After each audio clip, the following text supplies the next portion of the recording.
Persatuan, kesatuan.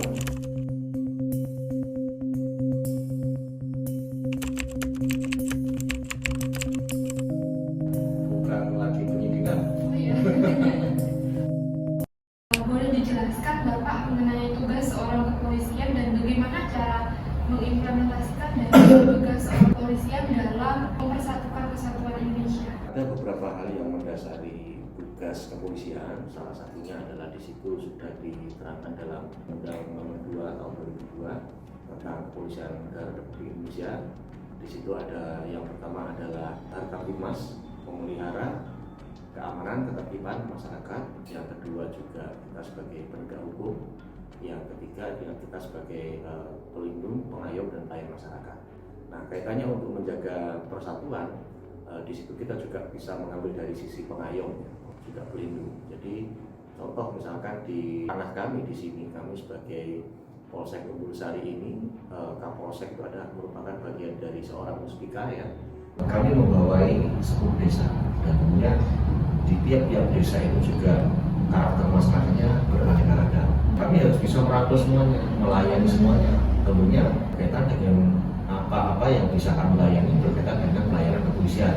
Nah, contoh satu desa di Umbul Sari ini ada namanya Desa Sukorno, dikenal sebagai Desa Pancasila yang ada di Umbul Sari. Bahkan mungkin satu-satunya di Jember.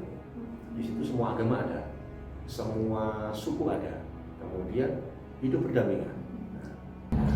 Contoh real, ketika kapan hari mau perayaan Raya Nyepi dari umat Hindu, mereka juga mengajukan izin keramaian kepada kami dan kami fasilitasi, dan itu untuk menjaga supaya pelaksanaannya nanti tidak ada gesekan, tidak ada miss dengan pemeluk agama yang lain, kami kumpulkan terlebih dahulu. Jadi Polsek menginisiasi, kemudian kita kumpulkan tokoh-tokoh agamanya di situ di balai desa. Kita undang muspika, kemudian kita undang Pak Kades tentunya. Di situ nanti didiskusikan apa-apa yang menjadi kelemahan dan apa yang bisa saling ditutupi. Apakah langkah sudah dilakukan sesuai dengan langkah tadi, sudah dilakukan sesuai dengan sila-sila Pancasila? Saya pikir sudah, karena kita ada pedoman hidup, ada pedoman kerja. Kami ada Tribrata dengan catur prastia. Dan di situ juga itu diambil dari breakdown ya, dari sila-sila Pancasila yang kemudian di situ diwujudkan dalam semacam doktrin, semacam sumpah yang harus kami jalani baik dalam butir-butir Tribrata itu maupun catur prastia seperti itu. Seperti contoh kita penegakan hukum itu ya, semuanya memiliki kedudukan yang sama di muka hukum, itu kan juga diatur dalam Pancasila. Jadi saya pikir semuanya Polri ini sudah melaksanakan itu semua. Undang-Undang Dasar 45 dan Pancasila itu juga semuanya dasar bagi siapapun yang akan melaksanakan bangsa, bernegara, dan bermasyarakat di Indonesia ini, termasuk kami, Polri, karena kami juga sebagai salah satu alat negara. Apa saja yang menjadi hambatan bagi Bapak dalam melaksanakan tugas? Hambatan pasti ada. Satu contoh kecil, misalkan tidak semua masyarakat yang sudah memiliki SDM, dalam artian SDM yang bisa kita ajak untuk berbicara masalah hukum. Di beberapa desa termasuk di wilayah kami juga ada beberapa kelompok masyarakat kecil yang memang SDM-nya masih di bawah rata-rata, sehingga kalau kami mengedepankan penegakan hukum di sana itu tidak akan nyambung, justru nanti akan berakibat munculnya dampak ya dari akibat penegakan hukum itu, karena beliau-beliau ini belum paham tentang hukum. Kita paksakan untuk melakukan penegakan hukum terhadap sesuatu masalah yang terjadi misalkan, justru itu nanti akan kontraproduktif, menimbulkan permasalahan baru.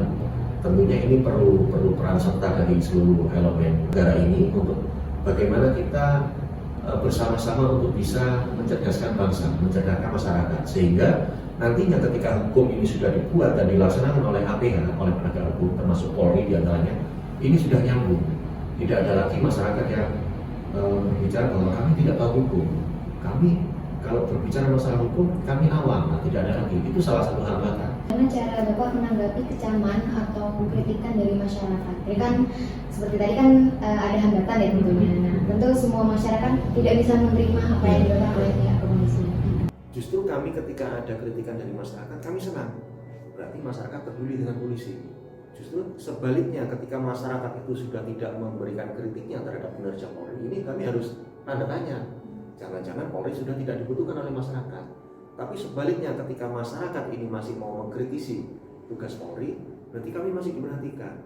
Dan memang kami masih jauh dari kesempurnaan. Tentunya ini yang harus selalu kami benahi. Contoh misalkan dengan keterbatasan kami, adanya kekurangan personil, keterbatasan sarana prasarana, belum semuanya kejahatan itu bisa tercover oleh kinerja Polri. Contoh misalkan di wilayah Jember Kota maraknya kasus curanmor, sehingga masyarakat di situ mengkritisi dalam media sosial, Pak, tolong jangan balap liar aja yang di curanmor ini segera ditindak.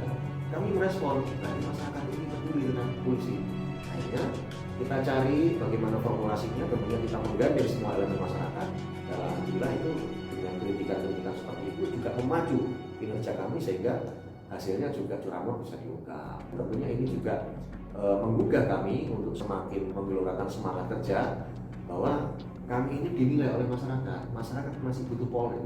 Jadi ini ketika ada masyarakat yang mengkritisi kami sangat berterima kasih dan itu yang memang kami butuhkan sebagai sarana kami untuk mengintrospeksi diri dan meningkatkan kinerja kami. Harapan apa ke depannya untuk kepolisian Indonesia menurut Bapak? Itu saya berharap ke depan Polri tentunya bisa lebih baik dari skill, kemudian kompetensi, kemudian kualitas sarana prasarana dan lain sebagainya, sehingga ini bisa